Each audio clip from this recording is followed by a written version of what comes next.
the second part ng aking yun. Ayan, ng spaghetti. Ayan ang spaghetti. Pinakulong ko na. Tapos nakapagluto na ako ng malagkit.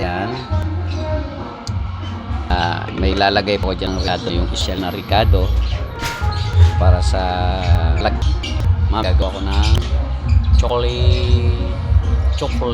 chocolate na bakit idikit mo rito. Ayan, ito guys, patutuluin ko na yung spaghetti kasi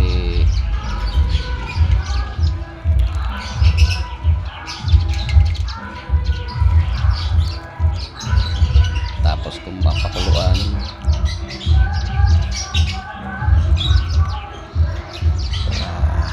para mamaya naka-ready na lahat.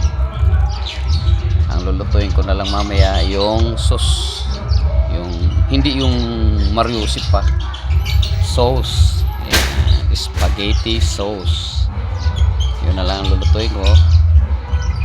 Tapos magpe-prepare pa ako ng sinigang.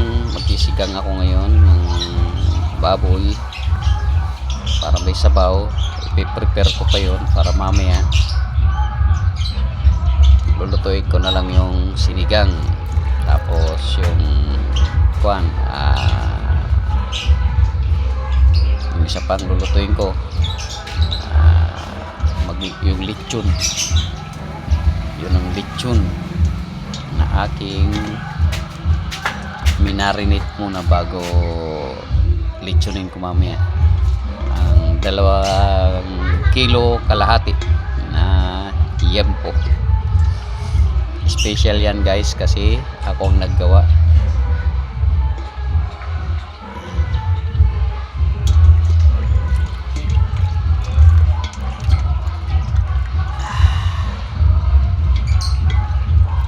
Hugasin na ba sa gripo? Dali, takbo! Hugasi.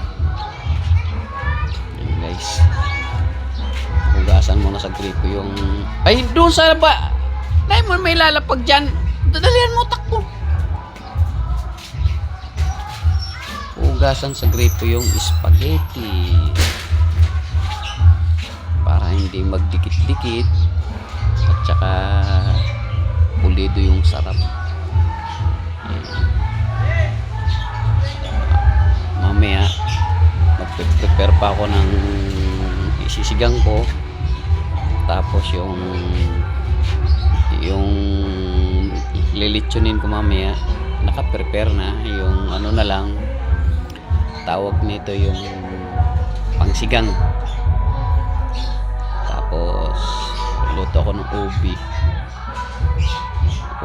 Yan guys, para tikit ang pagmamahal. Yes, yan guys. Kahapon nagbisi-bisiyan pa ako. Ang hirap kasi siksikan, hindi ko madala nga yung motor. Iwan ko lang sa labasan. Nag-commute kami ng anak ko. Namamili kami ng mga handa kahit konti, basta meron handa, okay na yun guys. Hindi mo naman kailangan na marami kasi lahat ng tao ngayon may mga handa. Ayan, yung hindi maubos na pag may kailangan din yung mga yung tinatawag dito yung kapos, bibigyan ko pag may nangingi. Pag nangingi yung mga may mga kapos hindi makapaghanda ng maayos, bibigyan ko ng niluto ko. Okay guys, magpe-prepare naman ako ngayon ng pangsigang. Okay, bye bye. Salamat nga pala sa mga sumusuporta at nagpapalo sa akin. Maraming salamat sa inyong lahat. God bless us all. Thank you. Bye bye.